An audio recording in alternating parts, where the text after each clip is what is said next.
আপনারা দাঁড়িয়ে না থেকে আপনারা বসে যান, মানুষকে দেখার সুযোগ করে দিন। আর কোন দিনী মজলিসের আদব হচ্ছে, আমার ওস্তাদ মুফতি সাঈদ আহমদ পালানপুরীর একটা ঘটনা আমি বিভিন্ন মজলিসে শুনিয়ে থাকি। তো আজকের মজলিসেও প্রয়োজনের আলোকে শোনানোর প্রয়োজন বোধ করতেছি।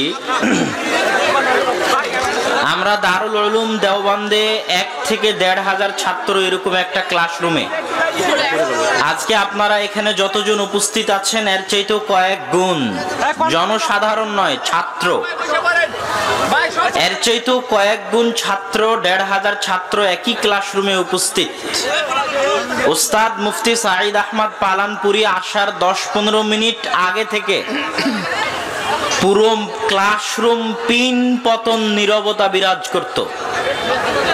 মুফতি সাঈদ আহমদ পালানপুরি আসার 10-15 মিনিট আগে থেকে পুরো ক্লাসরুমে পিন পতন নীরবতা। পিন পতন নীরবতা মানে পিন পড়লে শব্দ শোনা যাবে, স্টেপলারের পিন পড়লে শব্দ শোনা যাবে, এরকম নীরবতা।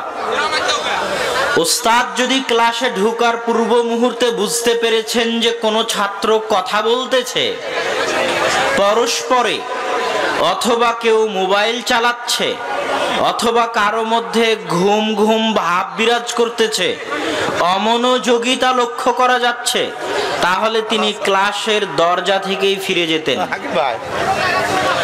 এবং ভারতের প্রধানমন্ত্রী নরেন্দ্র মোদী চেষ্টা করলেও তাকে ওই ক্লাসে আনতে পারবে না। কেন? তিনি তো বেতনই গ্রহণ করেন না। তিনি কি গ্রহণ করেন না? বেতনই গ্রহণ করেন না। তো উনি বাধ্য কিসের? বাধ্য নন, উনি ফি সাবিলিল্লাহ ক্লাস নিতে আসেন, ক্লাস থেকে ফিরে যান। ইলম দিতে আসেন, ইলম দিয়ে যান। এবং যারা ক্লাসের আদব বুঝে না তাদেরকে উনি ইলম নেওয়ার যোগ্য মনে করেন না। এবং আমি আব্বুর সাথে গত 2 বছর প্রোগ্রাম করে দেখেছি, ওনার মধ্যেও এই মানসিকতা বিরাজ করে। উনি জালসা কমিটি, এলাকার লোক, নেতৃস্থানীয় ব্যক্তি, চেয়ারম্যান, এমপি, মেম্বার, মন্ত্রী, কাউকে পরোয়া করে প্রোগ্রাম করার প্রয়োজন বোধ করেন না। কেননা প্রোগ্রামে আসার জন্য উনি কন্টাক্ট করেন না। আজকের যারা প্রোগ্রামের আয়োজক তারাও বলতে পারবে না যে আব্দুর রাজ্জাক বিন ইউসুফ তার 2 ছেলে সহ এসেছে, মর্মে অগ্রিম এত টাকা নিয়েছে এবং এত টাকা দাবি করেছে। আর আব্দুর রাজ্জাক বিন ইউসুফের আজীবনের চ্যালেঞ্জ আছে যে প্রমাণ দেখাতে পারলে বক্তব্যই দিবে না। তো এটা আসার পিছনে উদ্দেশ্যই হচ্ছে দিনের দাওয়াত। অতএব দিনের দাওয়াত যেহেতু দিতে এসেছি, সেহেতু জালসা আয়োজক কমিটির কাছেও বাধ্য নই, আপনাদের কাছেও বাধ্য নই। যদি আপনারা প্রোগ্রাম চলার মতো পরিবেশ রক্ষা করতে পারেন প্রোগ্রাম হবে, আর যদি রক্ষা করতে না পারেন তাহলে প্রোগ্রাম বাদ দিয়ে চলে যেতে হবে। অতএব এই যে ভাই বসেন, আপনার মোবাইলের প্রয়োজন নাই, শত মিডিয়ায় চলতেছে, আপনার মোবাইল দিয়ে আর কয়টা হবে? সমস্যা নাই, এখানে 100টা ক্যামেরা চলতেছে, আপনার যদি বন্ধ হয়ে যায় তবু আপনি ডিস্টার্ব দিয়েন না। সুতরাং পরিবেশ আপনারা বজায় রাখেন। আমরা দিনের দাওয়াত দিতে এসেছি, এখানে দিনের দাওয়াতের আলোচনা হবে। যারা ঘোরাঘুরি করছেন, পিছনে বসে আছেন, দাঁড়িয়ে আছেন, সকলকে বসার জন্য অনুরোধ জানাচ্ছি। রাসূল সাল্লাল্লাহু আলাইহি ওয়াসাল্লাম যখন কথা বলতেন তখনও তিনি বসে কথা বলতেন এবং জনগণকে বসতে বলতেন। এটা কোরআন এবং হাদিসের আদব। আমাদের মধ্যে আদবের চরম অভাব আছে। ইলম শিখার আগে আদব শিখা উচিত। আব্দুল্লাহ বিন মুবারক, ইমাম মালিক তারা বলতেন আমরা অর্ধেক ইলম শিখেছি আর অর্ধেক আদব শিষ্টাচার শিখেছি। আমাদের অর্ধেক ইলম অর্ধেক শিষ্টাচার। বানারসের যে মাদ্রাসায় আমি কোরআন হিফজ করেছি, গিলেট বাজার, সেই মাদ্রাসার যিনি প্রধান ছিলেন, তো আমরা ছোটবেলায় যে মাদ্রাসা স্কুলগুলোতে পড়েছি সেগুলোতে আদবের অভাব ছিল এবং কলমের যে আদব আছে এটা আমরা বুঝতাম না। আমরা কলম দিয়ে এই টেবিলের উপর খেলতাম কলম দিয়ে খেলতাম। তো আমি একদিন কোরআন হিফজ করা অবস্থায় কেউ একজন পাশে কলম চেয়েছে, আমার হাতে কলম ছিল, আমি কলমটা এইভাবে পাক মেরে বলেন, ফিকে মেরে বলেন, নিক্ষেপ করে বলেন দিয়েছি। তখন উনি আমাকে ডাক দিয়ে বললেন, আব্দুল্লাহ, इल्म और इल्म के साथ मुताल्लिक जो भी चीज है उसका एहतराम करना और इसके एहतराम से इल्म में बरकत पैदा होता है। ইলম আর জ্ঞানের সাথে সম্পৃক্ত যা কিছু আছে সব কিছুর সম্মান রক্ষা করতে হবে, কেননা ওগুলোর সম্মান করার মধ্যেই জ্ঞানে বরকত হয়। তো জ্ঞান আর জ্ঞানের সাথে সম্পৃক্ত, জ্ঞান আর জ্ঞানের সাথে সম্পৃক্ত বই, জ্ঞানের সাথে সম্পৃক্ত কলম, জ্ঞানের সাথে সম্পৃক্ত টিচার, জ্ঞানের সাথে সম্পৃক্ত ওস্তাদ, জ্ঞানের সাথে সম্পৃক্ত মাদ্রাসা, জ্ঞানের সাথে সম্পৃক্ত মসজিদ, এগুলো প্রত্যেকটার মর্যাদা রক্ষা করতে হবে। যে ছাত্র তার ওস্তাদকে সম্মান করা জানে না, ওই ছাত্রের জ্ঞানে বরকত হবে না। এটাই পৃথিবীর চিরাচরিত নিয়ম। আপনি আজকে এখানে কথা শুনতে এসেছেন, আপনি যদি কোরআন এবং হাদিসের মর্যাদা, মজলিসের মর্যাদা রক্ষা করতে না পারেন, তাহলে আপনার জীবনে, আপনার সময়ে এবং আপনার আজকের এই অর্জিত জ্ঞানে বরকত হবে না। রাসূল সাল্লাল্লাহু আলাইহি ওয়াসাল্লাম বলছেন, মসজিদ হচ্ছে আল্লাহর জিকির করার জায়গা, আল্লাহকে স্মরণ করার জায়গা, আল্লাহ সুবহানাহু ওয়া তাআলার নাম নেওয়ার জায়গা। এই জন্য ওই মসজিদকে সম্মান করতে হয়।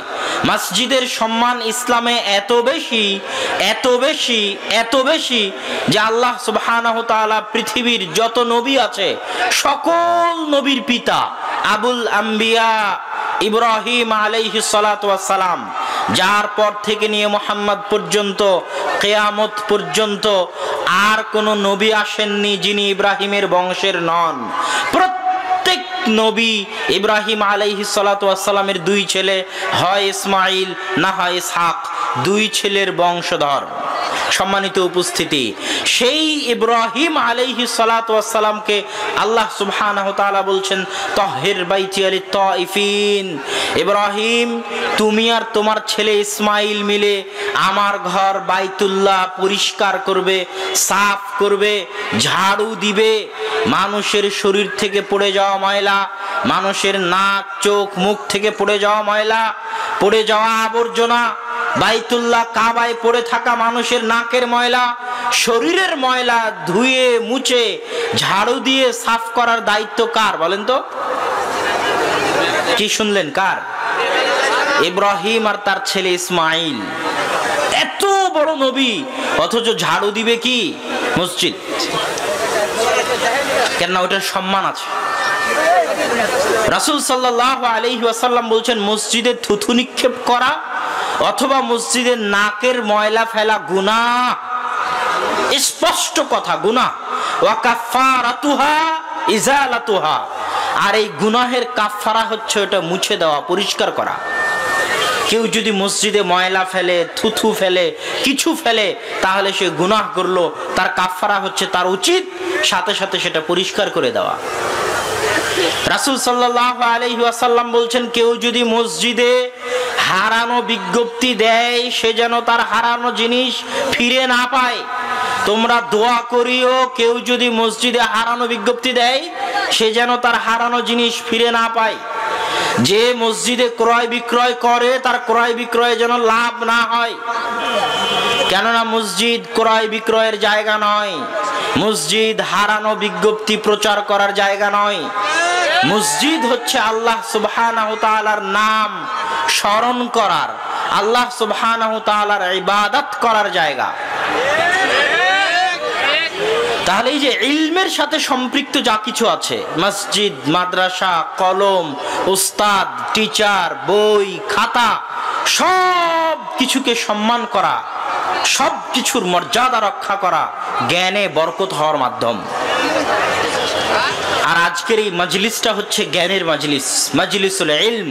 কেননা যেখানেই ইসলামের দাওয়াত, সেটাই জ্ঞান। জ্ঞান ব্যতীত ইসলাম নেই, পুরো ইসলামটাই জ্ঞান। আর ইসলামের বিপরীত যা কিছু আছে তা হচ্ছে মূর্খতা। ইসলামের বিপরীত যা কিছু আছে তা কি বলেন তো? জাহেলিয়াত, মূর্খতা। আর ইসলাম হচ্ছে জ্ঞান। এই জন্যই আব্দুর রাজ্জাক বিন ইউসুফ বহু বক্তব্যে বলেছে, যে প্রিন্সিপালের সামনে তার ছাত্র ছাত্রী নাচে, ওই প্রিন্সিপালকে যদি আমি জাহেল, অজ্ঞ, মূর্খ প্রমাণ করতে না পারি, তাহলে জাতির সামনে বক্তব্য দিব না। সে অক্সফোর্ড বিশ্ববিদ্যালয় থেকে পিএইচডি করে আসার পরও জাহেল। কেন জানেন? ইসলামের পুরো জিনিসটাই হচ্ছে জ্ঞান, আর ইসলামের বিপরীত যা কিছু আছে সবই মূর্খতা, সবই জাহেলিয়াত। তো ইসলামে গান বাজনা নেই, সে করছে মানে সে মূর্খতায় আছে। সে এখনো পৃথিবীর বাস্তবতা জানে না, সে এখনো জীবন মৃত্যুর বাস্তবতা জানে না, সে এখনো পরকালের বাস্তবতা জানে না, সে এখনো জান্নাত জাহান্নাম কবরের আযাবের বাস্তবতা জানে না, সে এখনো সৃষ্টিকর্তার বাস্তবতা জানে না। আল্লাহ মানুষকে কেন সৃষ্টি করেছেন, কেন পৃথিবীতে পাঠিয়েছেন, এই সৃষ্টির পিছনে আল্লাহর রহস্য কি, এ সম্পর্কে সে অজ্ঞ, মূর্খ। এই জন্যই সে গুনাহে লিপ্ত আছে। এই জন্যই রাসূল সাল্লাল্লাহু আলাইহি ওয়াসাল্লাম বলেছেন, জ্ঞানী সেই, চালাক সেই, বুদ্ধিমান সেই, যে মৃত্যু পরবর্তী জীবন নিয়ে চিন্তা ভাবনা করে। মৃত্যুর পরে কি ঘটবে, কি হবে, এটা নিয়ে যে চিন্তা ভাবনা করতে পারে, সেই জ্ঞানী, সেই পণ্ডিত, সেই আলেম। আল্লাহ কোরআনে স্পষ্ট ভাষায় বলেছেন, ইন্নামা ইয়াখশাল্লাহ মিন ইবাদিহিল উলামা। আল্লাহ সুবহানাহু তাআলাকে ভয় করে জ্ঞানীরা, পণ্ডিতেরা, বুদ্ধিমানেরা, চালাকেরা। আল্লাহ সুবহানাহু তাআলাকে ভয় করে জ্ঞানী এবং বুদ্ধিমানেরা। আর আল্লাহ সুবহানাহু তাআলার বিধান অস্বীকার করে বোকা, গর্দভ, গাধা, অচল, অথর্ব, পাগলেরা। যাদের মৃত্যু, জীবন, পৃথিবী, দুনিয়া, পরকাল, জান্নাত জাহান্নাম এগুলোর বাস্তবতা সম্পর্কে যারা অজ্ঞ। এই জন্য রাসূল সাল্লাল্লাহু আলাইহি ওয়াসাল্লাম বলেছেন, লাউ তাআলামুন, তোমরা যদি জানতে যা আমি জানি, তোমরা যদি জানতে, জ্ঞান অর্জন করতে ওই জ্ঞান যে জ্ঞান আমি জানি, তাহলে তোমরা হাসতে কম, কাঁদতে বেশি। তথা আমরা যে ইসলামকে উপেক্ষা করে চলতেছি, তার মানে আমাদের জ্ঞানের অভাব আছে। তার মানে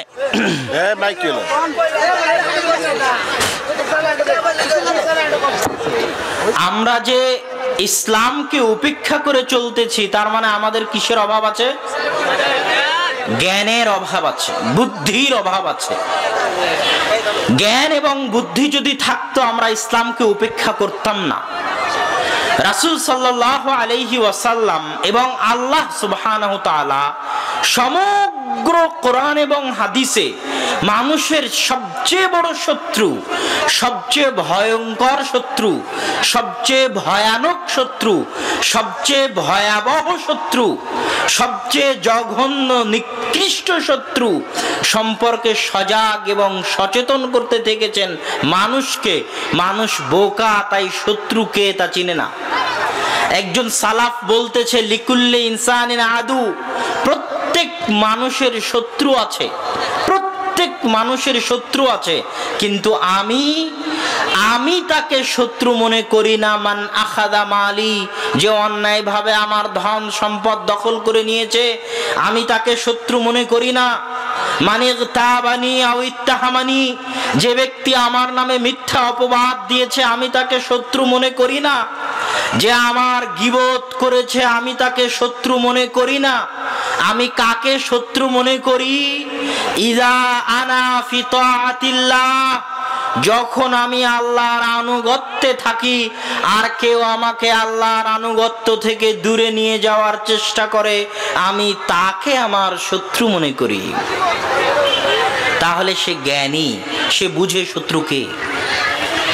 আল্লাহ সুবহানাহু ওয়া তাআলা পুরো কোরআনে বলেছেন, ইন্নাশ শাইতানা লাকুম আদুউম মুবিন, নিশ্চয় শয়তান তোমাদের সবচেয়ে ভয়ঙ্কর, সবচেয়ে ভয়ানক, সবচেয়ে ভয়াবহ, জানি মানি শত্রু হচ্ছে শয়তান।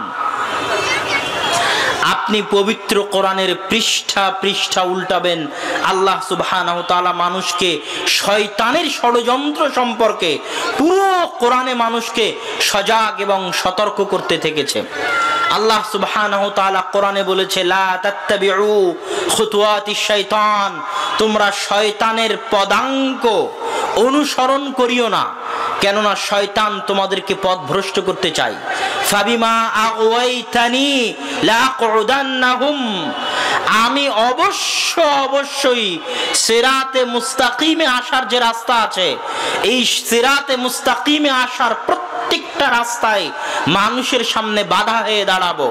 তাদের ডানে থেকে বাধা হয়ে দাঁড়াবো, তাদের বাম থেকে বাধা হয়ে দাঁড়াবো, তাদের সামনে থেকে বাধা হয়ে দাঁড়াবো, তাদের পিছন থেকে বাধা হয়ে দাঁড়াবো। কে বাধা হয়ে দাঁড়াবে বলেন তো? শয়তান বাধা হয়ে দাঁড়াবে। শয়তান কাল্পনিক কোনো চরিত্রের নাম নয়, শয়তান বাস্তব চরিত্র। মানুষ তখনই বুদ্ধিমান হবে যখন নিজের শত্রু চিনতে পারবে। আল্লাহ সুবহানাহু ওয়া তাআলা পবিত্র কোরআনে শয়তানের শপথ বলতে গিয়ে বলছেন, ওয়ালা উদিল্লান্নাহুম ওয়ালা উমান্নিয়ান্নাহুম, অবশ্যই নিশ্চয়ই আমি মানুষকে পথ ভ্রষ্ট করেই ছাড়বো, আমি মানুষকে পথ ভ্রষ্ট করেই ছাড়বো। এটা শয়তানের ওয়াদা, শয়তানের শপথ, শয়তানের চেষ্টা। পৃথিবীতে প্রথম গুনাহ সংগঠিত হয়েছে শয়তানের প্ররোচনায়। আদম আলাইহিস সালাতু ওয়াস সালাম গুনাহ করেছেন শয়তানের প্ররোচনায়। যেখানেই আল্লাহ আদম আর হাওয়ার ঘটনা বলেছেন, সেখানেই বলেছেন শয়তান তাদেরকে পথভ্রষ্ট করেছে। আদাল্লাহুমা, তাদেরকে পথভ্রষ্ট করেছে, তাদের পা পিছলিয়ে দিয়েছে কে? শয়তান। আল্লাহ সুবহানাহু ওয়া তাআলা পুরো কোরআন মানুষকে শয়তান সম্পর্কে সজাগ এবং সতর্ক করতে থেকেছেন। রাসূল সাল্লাল্লাহু আলাইহি ওয়াসাল্লাম মানুষকে শয়তানের বাস্তবতা বুঝাতে গিয়ে বলেছেন, শোনো, মা মিন মাউলুদিন, এমন কোন সন্তান পৃথিবীতে দুনিয়াতে জন্মগ্রহণ করে না যে প্রত্যেক সন্তানকে শয়তান স্পর্শ করে না, ইল্লা মারিয়াম ওয়া ইবনুহু ঈসা। প্রত্যেক সন্তান যে দুনিয়ায় জন্মগ্রহণ করে তাকে শয়তান স্পর্শ করে। হাত্তা ইয়াস্তাহিল্লা সারিখান, শয়তানের স্পর্শে ওই ছোট বাচ্চা চিৎকার করে ওঠে। ছোট বাচ্চা জন্মের পরে কাঁদে শয়তানের স্পর্শে। বাস্তব স্পর্শ, কাল্পনিক নয়। সত্যিকার স্পর্শ কাল্পনিক নয়। আল্লাহর রাসূলের হাদিস, ইল্লা মারিয়াম ওয়া ইবনুহু ঈসা, তবে মারিয়াম এবং তার ছেলে ঈসাকে শয়তান স্পর্শ করতে পারেনি। রাসূল সাল্লাল্লাহু আলাইহি ওয়াসাল্লাম বলছেন, শোনো, এমন কোন আদম সন্তান নেই যার কারিনান, দুইজন বন্ধু নেই। কারিনুম মিনাল মালায়েকা ওয়া কারিনুম মিনাশ শাইতান, একজন বন্ধু ফেরেশতা বন্ধু আর একজন বন্ধু শয়তান বন্ধু। তোমাদের প্রত্যেক ব্যক্তি, আপনারা এখানে যতজন উপস্থিত আছেন, প্রত্যেকের সাথে একজন করে শয়তান আছে, একজন করে ফেরেশতা আছে। আল্লাহ রাসূলের হাদিস। আমরা প্রত্যেক যারা জন্মগ্রহণ করেছে আমাদেরকে শয়তান স্পর্শ করেছে, আল্লাহ রাসূলের হাদিস। শয়তান বাস্তব। শয়তান আপনাকে 24 ঘন্টা পথ ভ্রষ্ট করার, খারাপ রাস্তায় নিয়ে যাওয়ার চেষ্টা করতেছে। বাংলাদেশের একজন ভাইয়ের কথা আমি জানি, যিনি এক সময় নাস্তিক ছিলেন। তিনি আমার সাথে গল্প করতে গিয়ে বলেছেন যে আমি নাস্তিক থেকে আস্তিক হয়েছি শুধু শয়তানের অস্তিত্ব বুঝতে পেরে। পড়তে পড়তে, জ্ঞান অর্জন করতে করতে আমি এক সময় বুঝতে পেরেছি, অনুভব করেছি যে পৃথিবীতে শয়তান আছে। আর শয়তানকে ওই ক্ষমতা, ওই পাওয়ার দেওয়া আছে, যেই ক্ষমতা, যেই পাওয়ার দিয়ে সে মানুষকে পথভ্রষ্ট করে। আপনার রগে রগে চলার ক্ষমতা, রক্তে রক্তে চলার ক্ষমতা আল্লাহ আপনার স্ত্রী, আপনার সন্তান সন্ততি, পিতা মাতা, শিক্ষক, পুত্র, রাজনৈতিক নেতা কাউকে দেয়নি। কাকে দিয়েছে? শয়তানকে দিয়েছে। ওয়াসওয়াসাতু শয়তান, শয়তানের ওয়াসওয়াসা সরাসরি মানুষের অন্তরে। শয়তান আপনার অন্তরকে পরিবর্তন করতে পারে, আপনার রগে রগে রক্তে রক্তে চলতে পারে। রাসূল সাল্লাল্লাহু আলাইহি ওয়াসাল্লামের হাদিস। আল্লাহর রাসূল শয়তানের পথ ভ্রষ্ট করার চক্রান্ত বাস্তব দেখাচ্ছেন এভাবে, যখন ফজর হয় তখন শয়তান বলে, নাম নাম নাম, ঘুমাও ঘুমাও ঘুমাও, এখনো রাত অনেক লম্বা আছে। এবং তার ঘাড়ে আকাদা 3টে গিরহ দেয়। যখন শয়তানের সাথে লড়াই করে, শয়তানের প্ররোচনা, শয়তানের ওয়াসওয়াসার সাথে লড়াই করে কোনো মানুষ যখন ঘুম থেকে জেগে যায়, ওযু পর্যন্ত করতে যায়, ওযু করে যখন সালাতে দাঁড়িয়ে যায়, এই তিনটে পদক্ষেপে শয়তান পরাজিত হয়। শয়তানের পদক্ষেপ, শয়তানের প্ররোচনা নষ্ট হয়। রাসূল সাল্লাল্লাহু আলাইহি ওয়াসাল্লাম শয়তানকে এত বাস্তব করে বলছেন, এত বাস্তব করে বলছেন যে শোনো, তোমাদের মধ্যে কেউ যদি বলে লানাতুল্লাহি আলা শয়তান, শয়তানের উপর আল্লাহর অভিশাপ বর্ষিত হোক, তাহলে জেনে রাখো এই কথার কারণে তাফাখামা, শয়তান ফুলে ফেপে একটা বিশাল ঘরের মতো হয়ে যায়। যখনই কেউ শয়তানের উপর অভিশাপ করে, শয়তানকে গালিগালাজ করে, তখন শয়তান ফুলে ফেপে একটা ঘরের মতো হয়ে যায় গর্ব এবং অহংকারে। যা আদম সন্তান বুঝতে পেরেছে আমার ক্ষমতা, আদম সন্তান জানতে পেরেছে আমার ক্ষমতা, সুতরাং তোমরা শয়তানকে গালি দিও না, তোমরা শয়তানকে অভিশাপ করিও না। তোমরা যদি শয়তানের চক্রান্ত থেকে, শয়তানের প্ররোচনা থেকে, শয়তানের ষড়যন্ত্র থেকে বাঁচতে চাও, তাহলে তোমরা আল্লাহর নাম নাও। যখনই তোমরা শয়তানের সামনে বিসমিল্লাহ, আল্লাহ সুবহানাহু ওয়া তাআলার নাম নিবে, আল্লাহকে স্মরণ করবে, আস্তাগফিরুল্লাহ পড়বে, বিসমিল্লাহ বলবে, তাসাগারা শয়তান, শয়তান ছোট হতে হতে কাযুবাব, মাছির মতো, মশার মতো ছোট হয়ে যায়। আল্লাহর নাম শোনা মাত্র আল্লাহ রাসূল শয়তানকে এত বাস্তব করে বলছেন। রাসূল সাল্লাল্লাহু আলাইহি ওয়াসাল্লাম বলছেন, শোনো, যখন তোমরা কোনো বাড়িতে প্রবেশ করবে, আর বাড়িতে প্রবেশ করার সময় আল্লাহর নাম স্মরণ করবে না, আসসালামু আলাইকুম বলবে না, তখন শয়তান বলে এই বাড়িতে মাবিতুকুম, এই বাড়িতে তোমাদের থাকার জায়গা, এই বাড়ি তোমাদের খাওয়ার জায়গা, এই বাড়ি তোমাদের আশ্রয়ের জায়গা।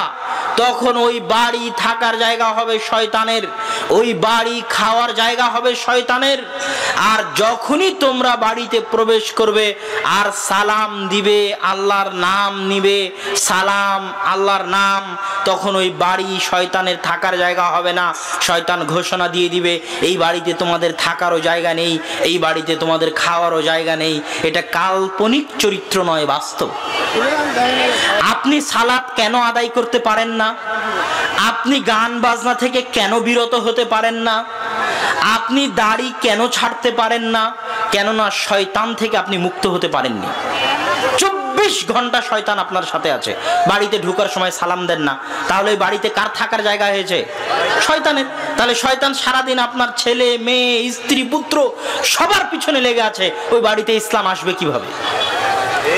ওই বাড়িতে ইসলাম আসার আগে তো শয়তানের চক্রান্ত করার রাস্তা বন্ধ করতে হবে। এই জন্য বাড়িতে ঢোকার সময় সালাম দিতে হবে।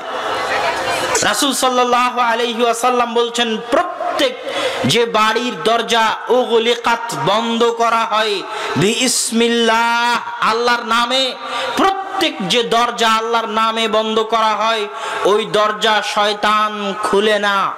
প্রত্যেক যে জানালা আল্লাহর নামে বন্ধ করা হয়, ওই জানালা শয়তান খুলে না। প্রত্যেক যে পাত্র আল্লাহর নামে ঢেকে দেওয়া হয়, ওই পাত্র শয়তান খুলে না।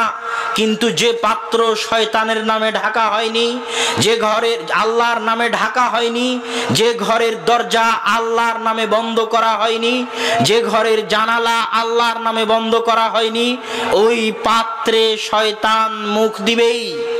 ওই পাত্র থেকে শয়তান খাবার সংগ্রহ করবেই, ওই বাড়িতে শয়তান প্রবেশ করবেই। আর যখনই তোমরা খাদ্য গ্রহণ করবে আর আল্লাহর নাম না নিবে, তখন ইয়াকুলু মাহু শয়তান, শয়তান তার সাথে খাদ্য গ্রহণ করবে। মা যদি বাচ্চাকে দুধ খাওয়ায় আর আল্লাহর নাম না নেয়, তাহলে ওই বাচ্চার সাথে মায়ের বুকের দুধ শয়তানও খাবে। আল্লাহর রাসূলের হাদিস, সন্তান যদি খেতে বসে বিসমিল্লাহ না বলে, তাহলে ওই খাবারের সাথে শয়তানও খাবার খাবে। আল্লাহর রাসূলের হাদিস। তাহলে আপনার 24 ঘন্টা দিন রাত উঠা বসা কার সাথে হচ্ছে? শয়তানের সাথে। তাহলে আপনি রাস্তা পাবেন কিভাবে? শয়তানের তো শপথ সিরাতে মুস্তাকিমে আসতে দিবে না আপনাকে। যে সিরাতে মুস্তাকিমের দোয়া আপনি 24 ঘন্টা করতেছেন, ইহদিনাস সিরাতাল মুস্তাকিম, হে আল্লাহ আপনি আমাকে সিরাতে মুস্তাকিমের পথ দেখান। সিরাতে মুস্তাকিমের পথ কি? আল্লাযীনা আনআমতা আলাইহিম। সিরাতে মুস্তাকিম এত সহজ নয়। সিরাতে মুস্তাকিমে আল্লাহ তাদেরকে আসার সুযোগ দেন যাদের উপর আল্লাহ দয়া করেছেন। আল্লাযীনা আনআমতা আলাইহিম, সিরাতে মুস্তাকিমে আসার সুযোগ আল্লাহ তাদেরকেই দেন যাদের উপর আল্লাহ কি করেছেন? দয়া করেছেন। গায়রিল মাগদুবি আলাইহিম ওয়ালাদ-দাল্লিন, সিরাতে মুস্তাকিমে আসার সুযোগ আল্লাহ তাদেরকে দেন না যারা অভিশপ্ত এবং পথভ্রষ্ট। আপনি সিরাতে মুস্তাকিমে আসতে পারছেন না মানে আপনার উপর আল্লাহর দয়া নেই, আপনার উপর আল্লাহর রহমত নেই। মানুষ মনে করে যে আল্লাহর দয়া আর আল্লাহর রহমত মনে হয় টাকা পয়সায় বোঝা যায়, বাড়ি গাড়িতে বোঝা যায়, মান সম্মানে বোঝা যায়। যে উমুকের এত নাম, এত বড় আলেম, এত বড় রাজনৈতিক নেতা, এত টাকার মালিক, এত বিঘা জমির মালিক, এগুলো মনে হয় আল্লাহর দয়ার বহিঃপ্রকাশ। আল্লাহ কি কারুনকে ধন সম্পদ দেননি? আল্লাহ কি কারুনকে ধন সম্পদ দেননি? আল্লাহ কি ফেরাউনকে ক্ষমতা দেননি? দিয়েছিলেন। ইন্নাল্লাহা ইউতিদ দুনিয়া, আল্লাহ দুনিয়া তাকে দেন মান ইউহিব্বু ওয়া মান লা ইউহিব। আল্লাহ যাকে ভালোবাসেন তাকেও দুনিয়া দেন, যাকে ভালোবাসেন না তাকেও দুনিয়া দেন। দুনিয়ার ধন সম্পদ, টাকা পয়সা, ঐশ্বর্য, ক্ষমতা, প্রভাব, প্রতিপত্তি আল্লাহ তাকেও দেন যাকে আল্লাহ ভালোবাসেন, আল্লাহ তাকেও দেন যাকে আল্লাহ ভালোবাসেন না। কিন্তু আল্লাহ সুবহানাহু ওয়া তাআলা সিরাতে মুস্তাকিমে চলার তৌফিক, আল্লাহর দ্বীনে চলার তৌফিক তাকেই দেন। মান ইউরিদিল্লাহু বিহি খায়রান ইফাক্কিহু ফিদ্দীন, আল্লাহ যার কল্যাণ চান তাকে দ্বীনের জ্ঞান দেন। আল্লাহ যাকে ভালোবাসেন তাকে তার আনুগত্য করার তৌফিক দেন। কত মানুষ দুনিয়াতে এমন আছে, হাজারো লাখো মানুষ এমন আছে যাকে দুনিয়ার কোনো মানুষ চিনে না। কারো দরবারে সুপারিশ করলে তার সুপারিশ গ্রহণ করা হয় না। রাস্তা দিয়ে হেঁটে গেলে হুরায়রা মসজিদে নববীতে পড়ে থাকতো, মানুষ তার উপর পাড়া দিয়ে চলে যেত। আবু হুরায়রার খাদ্য হতো না। আবু হুরায়রা খাবারের অভাবে মানুষের কাছে খাবার চাইতেও পারতেন না। এরকম হাজারো মানুষ দুনিয়াতে আছে, কোথাও তার কথা শোনা হয় না, তাকে দাম দেওয়া হয় না, তার সুপারিশ গ্রহণ করা হয় না। এরকম হাজারো মানুষ আছে, কিন্তু সে আল্লাহর দরবারে সবচেয়ে প্রিয়, আল্লাহর সবচেয়ে কাছের, আল্লাহর সবচেয়ে নিকটবর্তী। মান আদাহু, আল্লাহর ওই নিকটবর্তী বান্দার সাথে যে শত্রুতা করবে আল্লাহ তার সাথে শত্রুতা করবেন। এই যে পৃথিবীর নিয়ম। সুতরাং আল্লাহ কাকে ভালোবাসেন কাকে ভালোবাসেন না এটা ধন সম্পদ টাকা পয়সা দিয়ে চেনা যায় না। এটা চেনা যায় আল্লাহ কাকে তার আনুগত্য করার সুযোগ দিচ্ছেন। আজকে ফজরের সালাত কাকে কাকে আল্লাহ জামাতের সাথে মসজিদে আদায় করার সুযোগ দিয়েছেন।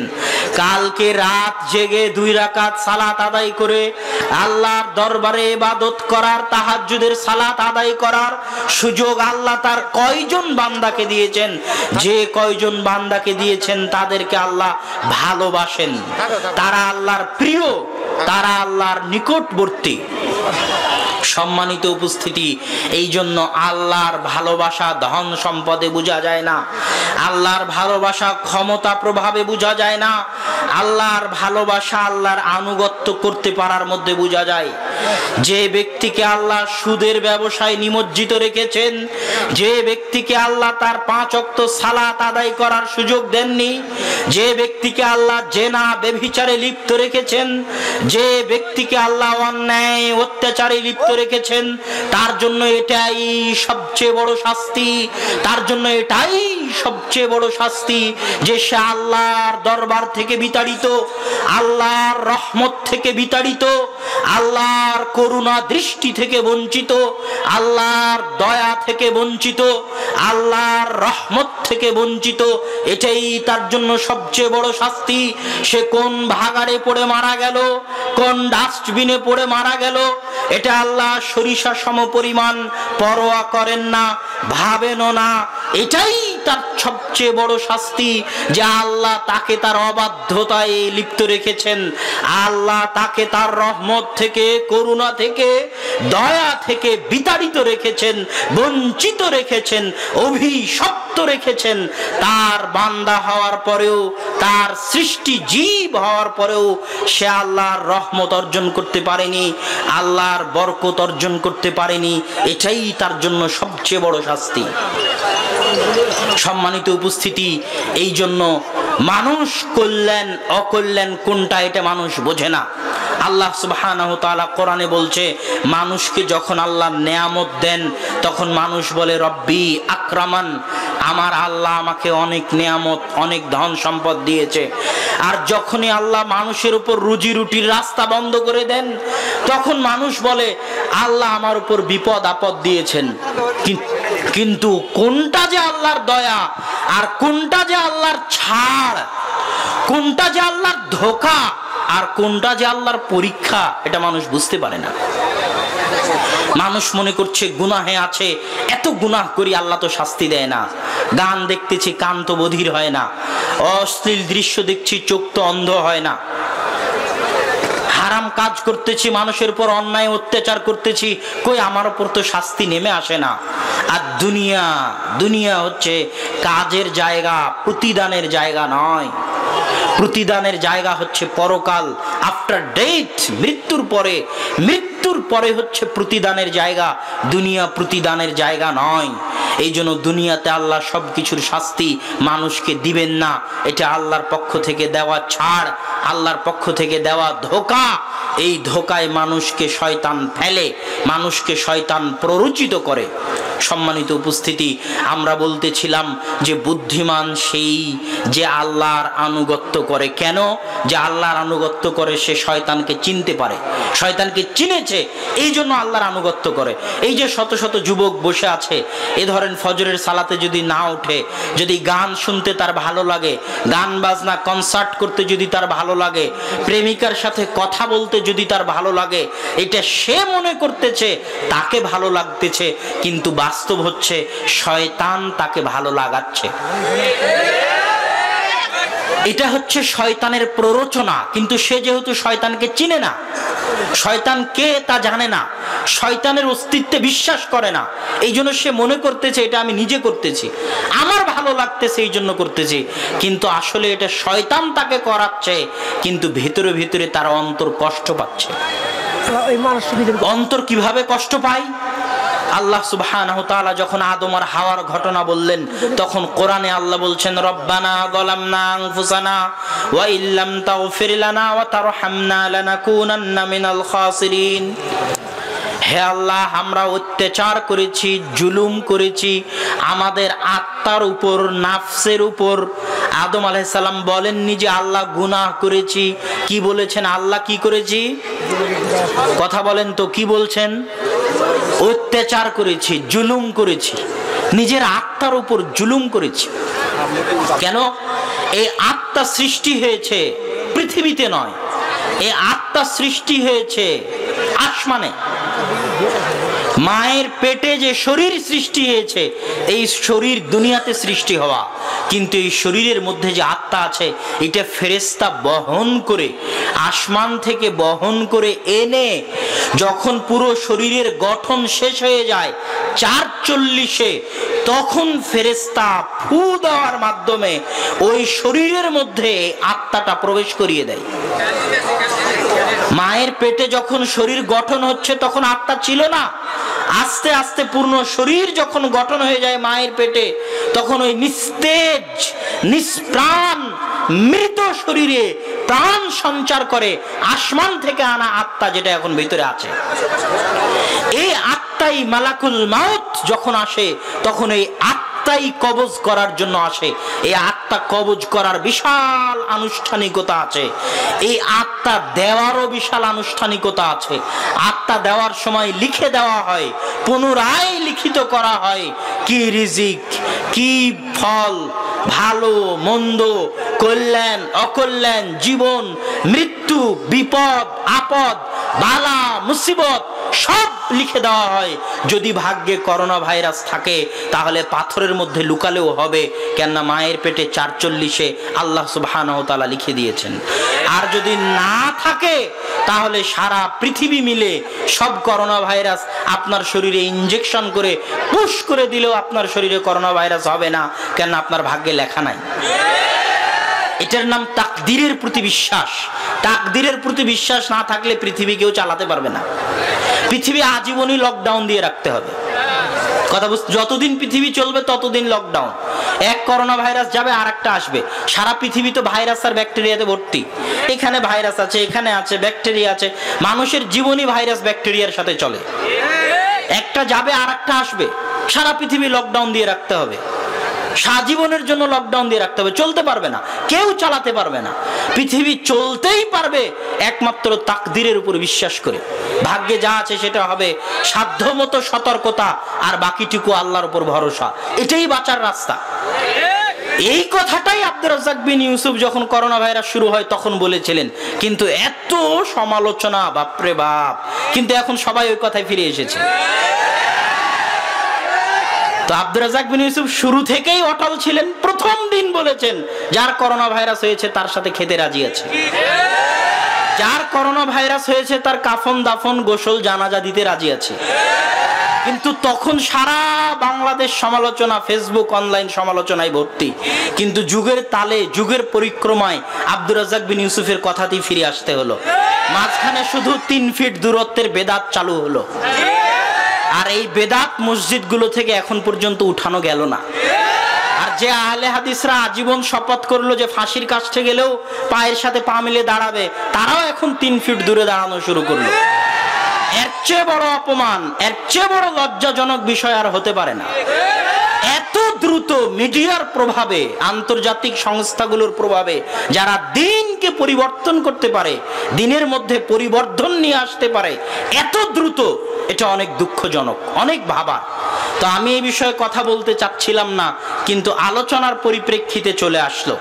তো আমরা আলোচনা করছিলাম শয়তানের ষড়যন্ত্র নিয়ে, শয়তানের প্ররোচনা নিয়ে। যে শয়তান মানুষকে সর্বদা চেষ্টা করে পথ ভ্রষ্ট করার, পথ ভ্রান্ত করার, সঠিক রাস্তা সিরাতে মুস্তাকিম থেকে দূরে নিয়ে যাওয়ার। আর শয়তানের রাস্তা থেকে তখনই বাঁচতে পারবেন যখন আপনি শয়তান সম্পর্কে জানতে পারবেন। কোন জায়গায় আছো? শয়তান হচ্ছে মানুষের ইবাদত বিরোধী, আল্লাহর আনুগত্য বিরোধী। রাসূল সাল্লাল্লাহু আলাইহি ওয়াসাল্লাম বলতেছেন, যখন পবিত্র কোরআন পড়তে পড়তে সিজদার আয়াত আসে আর আদম সন্তান সিজদা করতে যায়, তখন শয়তান কাঁদা শুরু করে। কেন? এই সিজদা অমান্য করে শয়তান পথভ্রষ্ট হয়েছে, অভিশপ্ত হয়েছে। আজ আদম সন্তানকে সে সেই সিজদা থেকে দূরে রাখতে পারেনি, এই ব্যর্থতায় সে কাঁদে। তো শয়তান হচ্ছে আদম সন্তানের চিরশত্রু, জানি মানি শত্রু, ভয়ঙ্কর শত্রু। আর শয়তান সবসময় আক্রমণ করতে চায় এই আত্মায়। ইবনুল কাইয়িম রাহিমাহুল্লাহ বলছেন, আত্মা হচ্ছে দুর্গ। আত্মা কি বলেন তো? দুর্গ। আর এই দুর্গে শয়তান আক্রমণ করতে চায় 2 কান দিয়ে, 2 চোখ দিয়ে, 2 হাত দিয়ে, 2 পা দিয়ে। কিভাবে আক্রমণ করে? শয়তান 2 কান দিয়ে ওইটা শোনাতে চায় যেটা শোনা আল্লাহ পছন্দ করেন না।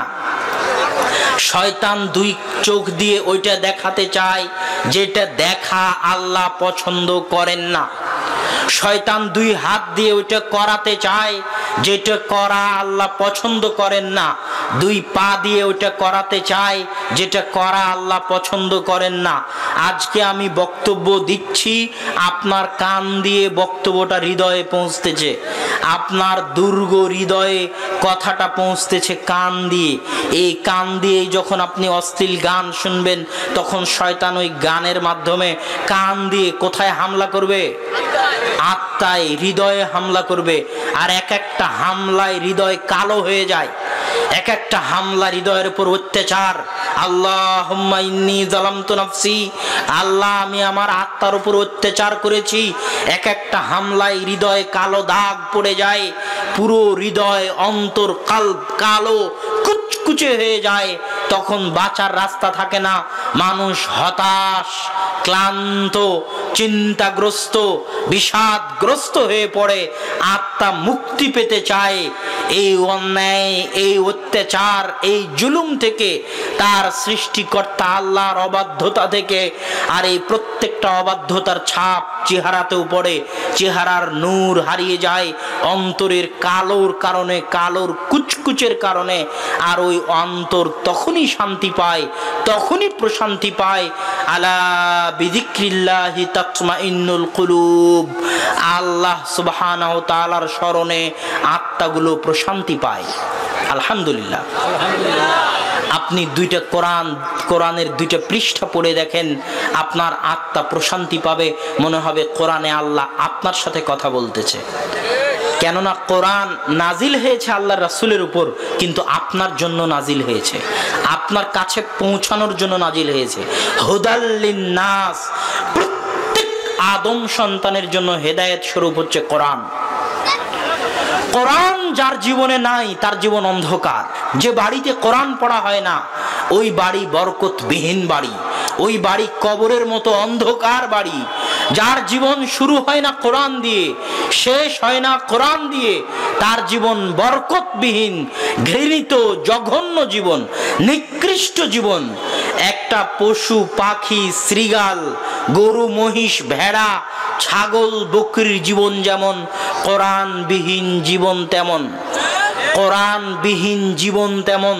এটা ঠিক বলার জিনিস নয়, আপনাকে আমল করতে হবে, কোরআনের কাছে আশ্রয় নিতে হবে, কোরআন পড়তে হবে। কোরআন আপনার হৃদয়ের চিকিৎসক, আপনার অন্তরের চিকিৎসক। আপনার জীবন বরকতবিহীন আছে কোরআনের কারণে, আপনার পরিবার বরকতবিহীন আছে কোরআনের কারণে। কোরআন দিয়ে যত মানুষকে হেদায়েত করা সম্ভব, আর কোন বক্তার বক্তব্য দিয়ে অত মানুষকে হেদায়েত করা সম্ভব নয়। কোরআন এমন এক মুজিজা, যা স্থায়ী, চিরন্তন, চিরস্থায়ী মুজিজা। আর মানুষের জীবনে যত বরকত, বরকত হচ্ছে বাস্তব জিনিস। শয়তান যেমন বাস্তব জিনিস, শয়তান যেখানে থাকবে ওখানে বরকত থাকবে না, আর আল্লাহ সুবহানাহু ওয়া তাআলা যেখানে থাকবেন ওখানে বরকত থাকবে। পৃথিবীতে মানুষ সবকিছু দুই প্রকারের, হয় ইবাদুশ শয়তান, শয়তানের দাস বা গোলাম, অথবা ইবাদুল্লাহ, আল্লাহর দাস বা গোলাম। এখানে যারা উপস্থিত আছে, হয় সবাই আমাদের আমল দিয়ে আল্লাহকে খুশি করি, অথবা আমাদের আমল দিয়ে শয়তানকে খুশি করি। হয় আমরা আমাদের আমলের মাধ্যমে শয়তানের দাসত্ব করি, অথবা আমরা আমাদের আমলের মাধ্যমে আল্লাহর দাসত্ব করি। এর বাইরে দ্বিতীয় কোনো রাস্তা নাই। সালাত পড়লেন, আল্লাহর দাসত্ব করলেন। সালাত ছাড়লেন, কার দাসত্ব করলেন? শয়তানের দাসত্ব করলেন। আপনি মনে করছেন নিজের মনের চাহিদাই ছাড়লাম? জি না, শয়তানের দাসত্বে ছাড়লেন। এই কথাটা আজকের বক্তব্য থেকে বুঝে যাবেন। আপনি সকালবেলা কোরআন পড়লেন, আল্লাহর দাসত্বে কোরআন পড়লেন। কোরআন পড়লেন না, নিজের মনের চাহিদায় কোরআন পড়লেন না, এ কথা ভুল। শয়তানকে খুশি করার জন্য, শয়তানের দাসত্ব করার জন্য, শয়তানের গোলাম হওয়ার জন্য কোরআন পড়লেন না। পর্দা করে বাড়ি থেকে বের হলেন, আল্লাহর বান্দি তাই পর্দা থেকে বাড়ি করে বের হলেন। আর পর্দা ছাড়া বাড়ি থেকে বের হলেন শয়তানের দাসী, তাই পর্দা ছাড়া বাড়ি থেকে বের হলেন। এটাই বাস্তব। এক অন্তরে দুইজনের জায়গা হয় না। হয় এই অন্তর দিয়ে আপনি আল্লাহ আর আল্লাহর কর্মকে ভালোবাসেন, আল্লাহর নির্দেশকে ভালোবাসেন, আল্লাহর আনুগত্য করাকে ভালোবাসেন, অথবা এই অন্তর দিয়ে আপনি শয়তানি কাজ, শয়তানি কার্যকলাপ, শয়তানি আমল আখলাককে ভালোবাসেন। পৃথিবীতে এই দুটাই রাস্তা। অতএব সম্মানিত উপস্থিতি, শয়তানের ষড়যন্ত্র, শয়তানের চাল, শয়তানের আক্রমণ, শয়তানের প্ররোচনা সম্পর্কে আমাদের সজাগ এবং সচেতন হতে হবে। শয়তানের আক্রমণ থেকে আপনাকে বাঁচাতে পারবে কোরআন। যেখানে শয়তান আছে ওখানে বরকত থাকবে না, আর যেখানে আল্লাহ এবং আল্লাহ সম্পৃক্ত যা কিছু আছে সেখানে বরকত থাকবে। বরকত মানে হচ্ছে বাকা উশাইই ওয়া নামা উহু। বরকত একটা বাস্তব জিনিস। আপনিও 60 বছরের জীবন পেয়েছেন, আল্লাহর রাসূল মুহাম্মদ সাল্লাল্লাহু আলাইহি ওয়াসাল্লামও 60 বছরের জীবন পেয়েছেন। আপনার 60 বছরের দুনিয়া থেকে চলে যাওয়া একটা কুকুর শ্রীগালের চলে যাওয়ার মতো, আর মুহাম্মদ সাল্লাল্লাহু আলাইহি ওয়াসাল্লামের 60 বছরের জীবন চলে যাওয়া অন্যরকম। তার ওই 60 বছরের জীবনে আল্লাহ যে বরকত দিয়েছেন, যে বরকত দিয়েছেন তা কোনো কিছু দিয়ে মাপা সম্ভব নয়। ইমাম বুখারীও অল্প জীবন পেয়েছেন, ইমাম নববীও অল্প জীবন পেয়েছেন, মাত্র 38-39-40 বছর জীবন পেয়েছেন ইমাম নববী রাহিমাহুল্লাহ। কিন্তু তার এই সংক্ষিপ্ত জীবনে আল্লাহ এত বরকত দিয়েছেন, এত বরকত দিয়েছেন, তার কলমে, তার আমলে এত বরকত দিয়েছেন আল্লাহ সুবহানাহু ওয়া তাআলা, যে তার প্রত্যেকটা গ্রন্থ সারা পৃথিবীব্যাপী মকবুল এবং গ্রহণযোগ্য। এমন কোনো আলেম নাই, এমন কোনো মাদ্রাসার ছাত্র নাই, এমন কোনো মসজিদ, মাদ্রাসা, বিশ্ববিদ্যালয় নাই যেখানে তার গ্রন্থ পাঠ করা হয় না, পড়া হয় না, দার্স দেওয়া হয় না, বলা হয় না। এর নাম জীবনের বরকত। জীবনের বরকত হওয়া মানে 60 বছরের জীবন 62 বছর হয়ে যাবে এ কথা নয়। টাকা পয়সায় বরকত হওয়া মানে 5 টাকার জায়গায় 6 টাকা হয়ে যাবে এ কথা নয়। 1 লক্ষ টাকার জায়গায় 2 লক্ষ টাকা হয়ে যাবে এ কথা নয়। কিন্তু 1 লক্ষ টাকা ইনকাম করার পরেও মাস শেষে লোন করতে হয়, ঋণ করতে হয়, আর 5000 টাকা ইনকাম করার পরেও মাস শেষে 100 টাকা বাঁচে, এর নাম বরকত। 1 লক্ষ টাকা ইনকাম করেছেন, বিপদ লেগেই আছে, বিপদ লেগেই আছে। কেসে টাকা চলে যাচ্ছে, ঝামেলাতে টাকা চলে যাচ্ছে, লোকজনকে ঘুষ দিতে টাকা চলে যাচ্ছে, চাঁদাবাজিতে টাকা চলে যাচ্ছে, অ্যাক্সিডেন্টে টাকা চলে যাচ্ছে, চিকিৎসায় টাকা চলে যাচ্ছে, টাকা থাকতেছে না। আর 5000 টাকা ইনকাম করতেছেন, সেটা দিয়েও মাস পার হয়ে যায়, কিন্তু মাস শেষে টাকা বাঁচে, এর নাম বরকত। ওই টাকার মধ্যে বরকত হয়েছে। জীবনে বরকত, টাকায় বরকত, প্রত্যেক রিজিকে বরকত। একটা জিনিস মনে রাখবেন, রিজিক মানে শুধু যেটা রাত্রিবেলা খেয়ে আসলাম এটা রিজিক নয়। আল্লাহ আমাকে যতটুকু জ্ঞান দিয়েছে এটা আল্লাহর রিজিক। আল্লাহ আমাকে যতটুকু সম্মান দিয়েছে এটা আল্লাহর রিজিক। আল্লাহ আমাকে যতটুকু হায়াত দিয়েছে এটা আল্লাহর রিজিক। আল্লাহ আমাকে যতটুকু ক্ষমতা দিয়েছে এটা আল্লাহর রিজিক। আল্লাহ আমাকে যত বিঘা জমির মালিক করেছে এটা আল্লাহর রিজিক। আল্লাহ আমাকে যে কয়টা সন্তান দিয়েছে এটা আল্লাহর রিজিক। আল্লাহ আমাকে যেমন বউ দিয়েছেন এটা আল্লাহর রিজিক। আপনি সারা জীবনে যা কিছু অর্জন করেন, সন্তান, সন্ততি, বউ, স্ত্রী, কন্যা, সম্মান, মর্যাদা, ক্ষমতা, প্রভাব, প্রতিপত্তি, জ্ঞান, টাকা পয়সা, জমি জায়গা, বাড়ি গাড়ি, সবকিছু কিসের অন্তর্ভুক্ত? একটু জোরে বলেন, কিসের অন্তর্ভুক্ত? রিজিক। আর এই প্রত্যেকটা জিনিসের মধ্যে বরকত নিহিত আছে। জ্ঞানে বরকত, টাকায় বরকত, বাড়িতে বরকত, জমিতে বরকত, খাবারে বরকত, স্ত্রীতে বরকত, সন্তান সন্ততিতে বরকত, ক্ষমতায় বরকত, প্রভাব প্রতিপত্তিতে বরকত, সম্মানে বরকত, প্রত্যেকটা জিনিসের মধ্যে বরকত নিহিত আছে। আর বরকত তখনই পাবেন যখন শয়তান মুক্ত থাকতে পারবেন। শয়তান প্রবেশ করবে মানে বরকত পালাবে। যা কিছুতে শয়তান খুশি হয় সেটাই শয়তানের দাসত্ব, যা কিছুতে আল্লাহ অসন্তুষ্ট হয় সেটাই শয়তানের দাসত্ব। শয়তান পৃথিবীতে মানুষকে সবচেয়ে বড় যে জিনিসটা করে শান্তি পায়, মজা পায়, আরাম পায়, সবচেয়ে যে জিনিসটা শয়তান করাতে চায় মানুষকে, সেটা হচ্ছে শিরক। শিরক করানো হচ্ছে শয়তানের সবচেয়ে বড় ষড়যন্ত্র। নূহ আলাইহিস সালাতু ওয়াস সালাম যখন মারা গেলেন, তখন তার কওমের যারা নেককার কল্যাণকামী বান্দা ছিল, শয়তান তাদের কানে এসে বলল, শোনো, অমুক অমুক বান্দার মূর্তি বানাও, তাহলে তাদেরকে দেখে সৎ আমল করার আগ্রহ জাগবে। এটা শয়তান প্ররোচনা দিল, ওয়াসওয়াসা দিল। তখন তারা কি করলো? তারা নবীদের কবরকে মসজিদ বানাতো আর কল্যাণকর নেককার বান্দাদের মূর্তি বানাতো। নবীদের কবরকে মসজিদ বানাতো কেন? ওই যে নবীর কবর দেখে স্মরণ হবে যে বেশি বেশি ইবাদত করতে হবে। এটা শয়তানের ষড়যন্ত্র, প্ররোচনা। কল্যাণকর নেককার বান্দাদের মূর্তি বানাতো কেন? দেখে স্মরণ হবে যে আমল করতে হবে, এই জন্য। এটা শয়তানের প্ররোচনা।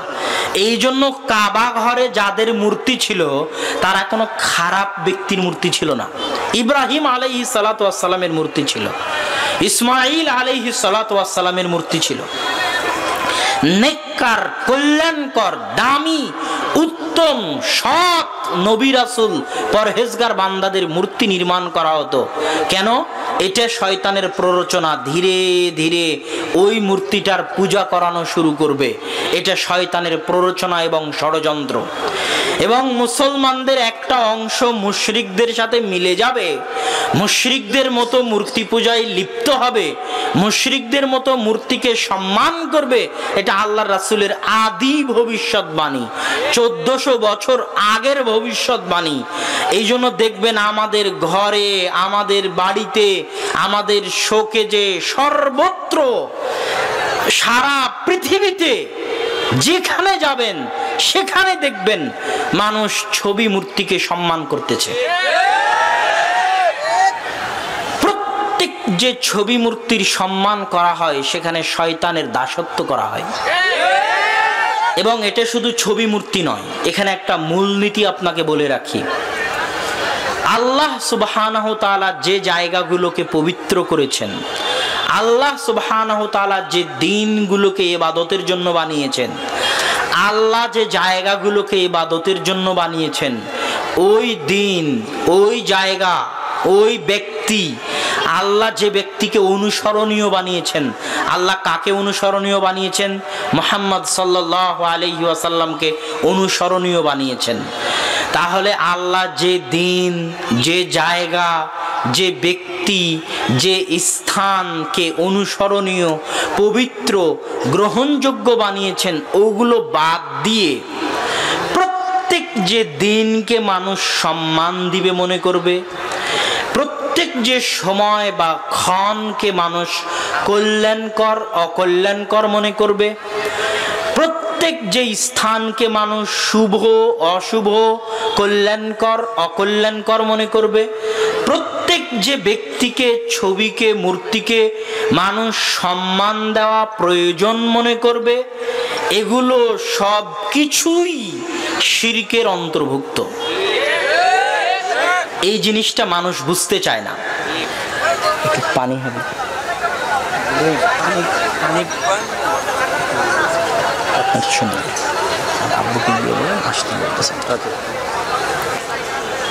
তো প্রত্যেক যে দিন, যে স্থান, যে ক্ষণ, যে ব্যক্তি, যে ছবি, যে মূর্তি, যেটাকে আলাদাভাবে, বিশেষভাবে সম্মানের মনে করা হবে, সেগুলো সবকিছুই আল্লাহর অস্তিত্বের, আল্লাহর উলুহিয়াতের, আল্লাহর সম্মান এবং আল্লাহর মর্যাদা বিরোধী। এবং এগুলো সবই ছোট শিরকের অন্তর্ভুক্ত। তো শয়তান যে কাজটা করিয়ে সবচেয়ে শান্তি পায়, সবচেয়ে আরাম পায়, সেটা হচ্ছে আল্লাহর উলুহিয়াতে শরীক স্থাপন করা। এই জন্য নিজের অন্তরকে সবসময় পরিষ্কার রাখবেন। আপনার হাতের রেখা দেখে, আপনার জন্ম তারিখ দেখে, পত্রিকার রাশি দেখে, যা কিছু দেখে কোনো ক্ষণ নির্ধারণ করা হবে, সময় নির্ধারণ করা হবে, দিন নির্ধারণ করা হবে, আলাদাভাবে উদযাপন করার জন্য, আলাদাভাবে পালন করার জন্য কোনো নদী নির্ধারণ করা হবে গোসল করার জন্য, হিন্দুদের গঙ্গা নদীর মতো কোনো গাছ নির্ধারণ করা হবে, কয়েকশো বছর পুরাতন বট গাছ, কোনো পাথর নির্ধারণ করা হবে, বিশাল বড় পাথর, কোনো জায়গা নির্ধারণ করা হবে, সেটা যে জায়গায় হোক, পাথরের বানানো খাম্বা হোক, মূর্তি হোক, ভাস্কর্য হোক, যেটাই হোক, সব কিছুই আল্লাহ সুবহানাহু তাআলার উলুহিয়ত। উলুহিয়ত মানে কি বুঝেন? আল্লাহ সুবহানাহু তাআলার উলুহিয়ত আর রুবুবিয়তের মধ্যে পার্থক্য আছে। আল্লাহ সুবহানাহু তাআলার তিনটে বিষয়। এক, আল্লাহ সুবহানাহু তাআলার ইলাহ হওয়া, আল্লাহ সুবহানাহু তাআলার রব হওয়া, আল্লাহ সুবহানাহু তাআলার নাম ও গুণাবলী। আল্লাহ সুবহানাহু তাআলার রব হওয়া এটা হিন্দুও মানে, বৌদ্ধও মানে, খ্রিস্টানও মানে, ইহুদিও মানে, মুসলমানও মানে, সবাই মানে আল্লাহ সুবহানাহু তাআলার রব হওয়া। আল্লাহ কোরআনে বলেছেন যে আল্লাহ রাসূল আপনি একজন খ্রিস্টানকে জিজ্ঞেস করে দেখেন দেখি, মান খালাকাস সামাওয়াতি ওয়াল আরজ, আসমান জমিন কে সৃষ্টি করেছে? লা ইয়াকুলুন্নাল্লাহ, ওই খ্রিস্টান বলবে আসমান জমিন আল্লাহ সৃষ্টি করেছে। আপনি একটা ইহুদিকে জিজ্ঞেস করেন কে আসমান জমিন সৃষ্টি করেছে, সে বলবে আল্লাহ সৃষ্টি করেছে। একটা হিন্দুকে জিজ্ঞেস করেন, সে বলবে উপরওয়ালা একজন আছে, তিনি সৃষ্টি করেছেন। তো যেখানেই যাবেন তারা একজন উপরওয়ালার অস্তিত্ব স্বীকার করে, এটা আল্লাহকে রব হিসেবে মানা। রব মানে যিনি লালন পালন করেন, যিনি খাওয়ান পরান। এই যে আমরা বেঁচে আছি, শীতকালে সূর্যের আলোর প্রয়োজনটা বুঝতে পারেন? সূর্যের আলোর যে প্রয়োজনীয়তা, সূর্যের আলো থেকে এক মাস গামলা দিয়ে একটা ঘাস ঢেকে রাখলে এক মাস পর সবগুলো ঘাস মারা যাবে। সূর্যের আলো যদি পৃথিবীতে না পৌঁছে, আমাদের কাছে না পৌঁছে, আমরা মারা যাব, আমরা বাঁচতে পারবো না, শক্তি পাবো না। সূর্যের আলোয় ঘাসপালাগুলো বেঁচে থাকে, ওই ঘাসপালাগুলো গরু ছাগল খায়, ওই গরু ছাগলের গোস্তগুলো আমরা খাই। এইভাবে সূর্যের শক্তিটা ভাগ হয়ে মাধ্যম দিয়ে আমাদের শরীরে আসে। কিন্তু আমরা যে গোস্ত খেয়ে শক্তি নিচ্ছি, ওই শক্তির উৎস সূর্য আর মাটি আর পানি, সেখান থেকে আমাদের শরীরে প্রবেশ করতেছে। আপনি এই জমিনে, এই মাটিতে, আল্লাহ সুবহানাহু ওয়া তাআলার চ্যালেঞ্জ যে দুনিয়ার সব বিজ্ঞানী, সব ডাক্তার মিলে যদি চেষ্টা করে যে একটা বীজ থেকে অঙ্কুরোদ্গম গাছ জন্মাবে, পারবে? যদি আল্লাহ না চান, পারবে না। তাহলে জমিন থেকে রিজিক বের হচ্ছে, আল্লাহ দিচ্ছে। আসমান থেকে সূর্য আসতেছে, আল্লাহ দিচ্ছে। অক্সিজেন আল্লাহ সুবহানাহু ওয়া তাআলা দিচ্ছে। মাটির নিচের পানি, লবণাক্ত পানি সারা পৃথিবীতে প্রচুর পাওয়া যাবে, অগণিত। সারা পৃথিবীতে লবণাক্ত পানির অভাব নেই, কিন্তু সুপেয় মিষ্টি পানি, মিঠা পানি পৃথিবীতে চরম ও পরম অভাব। এবং ভবিষ্যৎ বিশ্বযুদ্ধ পানিকে নিয়েই হবে। এই সুমিষ্ট মিঠা পানি মাটির নিচ থেকে আসে। আল্লাহ সুবহানাহু ওয়া তাআলা সূরা মুলকের শেষ, দূরে করে দিই, না দিই পৌঁছতে, তাহলে পৃথিবীতে এমন কি কেউ আছে যে তোমাদের পানি দিতে পারবে? তাহলে রব লালন পালন করেন, রব্বুল আলামিন, রব্বুল মুসলিমিন নন, রব্বুল মুমিনিন নন, মুমিনদের রব নন, শুধু মুমিনদের রব নন, শুধু মুসলিমদের রব নন, রব্বুন নাস, শুধু মানুষের রব নন, রব্বুল জিন, শুধু জিনের রব নন, রব্বুল আলামিন, আসমান জমিন এবং তার মাঝে যা কিছু আছে, গরু ছাগল মহিষ পোকামাকড় পিঁপড়া জীব জন্তু জানোয়ার মানুষ জিন, হিন্দু বৌদ্ধ খ্রিস্টান নাস্তিক সকাল সন্ধ্যায় যে আল্লাহ সুবহানাহু ওয়া তাআলাকে গালি দেয়, তারও রব, তারও খাবারের ব্যবস্থা, তারও থাকার ব্যবস্থা, তারও জীবন মৃত্যুর মালিককে আল্লাহ সুবহানাহু ওয়া তাআলা। এটা হচ্ছে রব্বুল আলামিন। আলহামদুলিল্লাহি রব্বিল রাব্বিল আলামিন। প্রশংসা শুধু আল্লাহ সুবহানাহু ওয়া তাআলা রব্বুল আলামিনের। আলহামদের জায়গায় আল্লাহ সুবহানাহু ওয়া তাআলা আল মাদহু ব্যবহার করেননি, আস-সানাউ ব্যবহার করেননি। যদি আল্লাহ সুবহানাহু ওয়া তাআলা মাদহ ব্যবহার করতেন তাহলে অর্থ হতো এমন গুণ যে গুণ মানুষের জানা জরুরি, মানুষ জানে। শুকরিয়া যদি ব্যবহার করা হতো তাহলে এমন জিনিস যেটা দেওয়ার পরে, অনুগ্রহ করার পরে পাল্টা শুকরিয়া জানানো হয়। আমি আপনাকে 10 টাকা দিলাম তাই আপনি আমার শুকরিয়া আদায় করলেন। আজকে বক্তব্য দিয়ে গেলাম, ভালো বক্তব্য, তাই মাদাহ প্রশংসা করলেন। আজকের যদি বক্তব্য আমার না শুনতেন তাহলে প্রশংসা করতেন না। আমি যদি 10টা টাকা না দিতাম তাহলে শুকরিয়া আদায় করতেন না। এই জন্য আল্লাহ শুকরিয়াও ব্যবহার করেননি, মাদহও ব্যবহার করেননি। আল্লাহ ব্যবহার করেছেন আলহামদ। আমি তোমাকে কিছু দিই আর না দিই, তুমি আমার গুণ জানো আর না জানো, সর্বাবস্থায় আমি যদি তোমার সন্তানের মৃত্যু দেই তাও, আমি যদি তোমার সন্তানকে এসএসসি পাস করাই তাও, আমি যদি তোমার সন্তানকে অ্যাক্সিডেন্ট করাই তাও, আমি যদি তোমার 10,000 টাকা হারিয়ে ফেলি তাও, আর আমি যদি তোমাকে 10,000 টাকা দিই তাও, ফি কুল্লি হাল, সর্বাবস্থায়, জেনে হোক না জেনে হোক, কিছু পেয়ে হোক না পেয়ে হোক, বিপদে হোক আপদে হোক, সুস্থতায় হোক অসুস্থতায় হোক, সর্বাবস্থায় যে প্রশংসাটা হয় সেটাকে বলা হয় হামদ। আলহামদুলিল্লাহি রাব্বিল আলামিন। এই জন্য আল্লাহ সুবহানাহু ওয়া তাআলা হচ্ছেন মানুষের রিজিক, মানুষের রুজি রুটির মালিক। এবং আল্লাহ সুবহানাহু ওয়া তাআলা মানুষকে রিজিক দেন। মাইয়াত্তাকিল্লাহ ইয়াজআল লাহু মাখরাজা। যে ব্যক্তি আল্লাহকে ভয় করবে আল্লাহ তার রিজিকের ব্যবস্থা করবেন। কোথায় থেকে করবেন? মিন হাইসু লা ইয়াহতাসিব, এমন জায়গা থেকে তার রিজিকের ব্যবস্থা করবেন যে জায়গা সম্পর্কে সে নিজে জানতও না। এটা আল্লাহর ওয়াদা।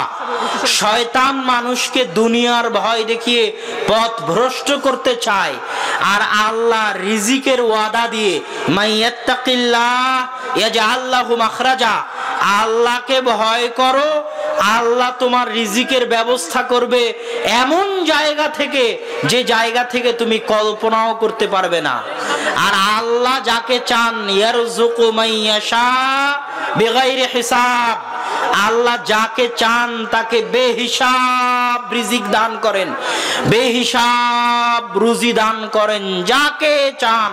এটা আল্লাহ সুবহানাহু ওয়া তাআলার ক্ষমতা। আল্লাহ সুবহানাহু ওয়া তাআলা মারিয়ামকে অসময়ে ফলমূল দিয়েছেন। কুল্লামা দাখালা আলাইহা যাকারিয়াল মিহরাব ওয়াজাদা ইনদাহা রিজকা, যখনই জাকারিয়া মেহরাবে প্রবেশ করত তখনই দেখত মারিয়ামের নিকটে রিজিক। আন্না লাকি হাদা, মারিয়াম এই অসময়ের রিজিক কোথায় থেকে আসলো? হুয়া মিন ইনদিল্লাহ, এই অসময়ের রিজিক আল্লাহর পক্ষ থেকে এসেছে। আল্লাহ যাকে চান তাকে বেহিসাব রিজিক দান করতে পারেন, এটা আল্লাহর ওয়াদা। আপনি হয়তো বলবেন আল্লাহ যখন রিজিক দিবে, আল্লাহকে ভয় করলেই যখন রিজিক পাওয়া যাবে, তাহলে ঘরে বসে থেকে কেন আল্লাহ রিজিক দেন না? শত মানুষের প্রশ্ন। এই প্রশ্নের উত্তর আল্লাহ সুবহানাহু ওয়া তাআলা দিয়েছেন। আল্লাহ বলছেন ফাইদা কুজিয়াতিস সালাত ফান্তাশিরু ফিল আরজ ওয়াবতাগু মিন ফাজলিল্লাহ। দুনিয়ার মানুষ যখন সালাত শেষ হয়ে যায়, ফাইদা কুজিয়াতিস সালাত, যখন জামাতে সালাত শেষ হয়ে যায়, ফান্তাশিরু ফিল আরজ, তোমরা জমিনে ছড়িয়ে পড়ো, ওয়াবতাগু মিন ফাজলিল্লাহ, জমিনের প্রত্যেকটা কোণায়, প্রত্যেকটা ইঞ্চিতে, প্রত্যেকটা জায়গায় প্রত্যেকটা কোনায় কোনায়, ইঞ্চিতে ইঞ্চিতে রিজিক লুকানো আছে। এখানে যে 1 ইঞ্চি মাটি আছে, এই 1 ইঞ্চি মাটিতেও রিজিক লুকানো আছে। পৃথিবীর প্রতিটি কোনায় কোনায়, ইঞ্চিতে ইঞ্চিতে আল্লাহ রিজিক লুকিয়ে রেখেছেন। আল্লাহ বলছেন তোমরা রিজিকের সন্ধানে বেরিয়ে পড়ো, ঘরে বসে থাকিও না। রিজিক আল্লাহর দয়া, রিজিক আল্লাহর রহমত। রিজিককে অবমূল্যায়ন করতে হয় না। ওই যে রিকশাওয়ালা, ওই রিকশাওয়ালাকে গিয়ে যদি বলেন যে আমি কড্ডার মোড়ে যাব, সিরাজগঞ্জে যাব, সে যদি বলে না আমি যাব না, সে আল্লাহর রিজিককে অপমান করলো। আমি অন্য রিকশাওয়ালার কাছে না গিয়ে তার কাছে গিয়েছি, এটা তার রিজিক। আপনার দোকানে এসে দোকানদারে দোকানের কাছে কিনতে চেয়েছে, এটা আল্লাহর রিজিক। দাউদ আলাইহিস সালাতু ওয়াস সালাম গোসল করছেন, স্বর্ণের বৃষ্টি হচ্ছে, সেই গোসল বাদ দিয়ে তিনি স্বর্ণের বৃষ্টি কুড়াতে গেছেন। তখন আল্লাহ সুবহানাহু তাআলা দাউদকে বলেছেন যে শোনো, আমি তোমাকে যত ধন দৌলত দিয়েছি আর কাউকে এত ধন দৌলত দেইনি, তারপরেও গেলে কেন? এটা আল্লাহর রিজিক ছিল, তাই তিনি গিয়েছেন। সম্মানিত উপস্থিতি, আল্লাহ সুবহানাহু তাআলার রিজিক হচ্ছে আমাদের প্রতি আল্লাহ সুবহানাহু তাআলার দয়া, আল্লাহ সুবহানাহু তাআলার রহমত। এই জন্য আমি আজকের আলোচনার সারমর্ম যদি আপনাদের সামনে পেশ করি, তাহলে সেই সারমর্ম দাঁড়াবে শয়তান মানুষের সবচেয়ে বড় শত্রু। শয়তান মানুষের সবচেয়ে বড় শত্রু। আর এই শত্রু যেখানে থাকবে সেখানে বরকত থাকবে না। সেটা রিজিক হোক, সেটা ধন সম্পদ হোক, বাড়ি হোক, যেখানে হোক, যেখানে শয়তান প্রবেশ করবে ওখানে বরকত থাকবে না। আর মানুষ হয় আল্লাহর বান্দা, না হয় শয়তানের বান্দা। আপনি হয় আল্লাহর বান্দা, না হয় শয়তানের বান্দা। অতএব আজকের আলোচনা থেকে এই সিদ্ধান্ত নিয়ে আপনাকে বাড়িতে ফিরতে হবে যে আপনি আল্লাহর দাসত্ব করে জীবন কাটাবেন, না শয়তানকে সন্তুষ্ট করে শয়তানের দাসত্ব করে জীবন কাটাবেন। এটা আপনাকেই সিদ্ধান্ত নিতে হবে। আর উপস্থিত যুবক মা এবং ভাই এবং বোনেরা যারা আছেন, তাদের সকলের প্রতি আহ্বান থাকবে যে দাওয়াতি কাজে সময় দিতে হবে। অন্যকে হেদায়েত করার জন্য নয়, নিজে হেদায়েতের রাস্তায় থাকার জন্য। দাওয়াতি কাজে সময় দিতে হবে অন্যকে হেদায়েত করার জন্য নয়, নিজে হেদায়েতের পথে থাকার জন্য। জামিয়া সালাফিয়ার সাথে সম্পর্ক রাখতে হবে। জামিয়া সালাফিয়ার সাথে সম্পর্ক রেখে দাওয়াতি কাজ করতে হবে। মাসিক আল ইতিসামের সাথে সম্পর্ক রেখে দাওয়াতি কাজের পরিকল্পনা গ্রহণ করতে হবে। এটা আপনাদের নিকটে একান্ত জোরালো আবেদন এবং দাবি। আমি আজকে এতটুকু বলেই আমার সংক্ষিপ্ত আলোচনা শেষ করছি। ওয়া আখিরু দাওয়ানা আনিল হামদুলিল্লাহি রাব্বিল আলামিন। আসসালামু আলাইকুম ওয়া রাহমাতুল্লাহি ওয়া বারাকাতুহু।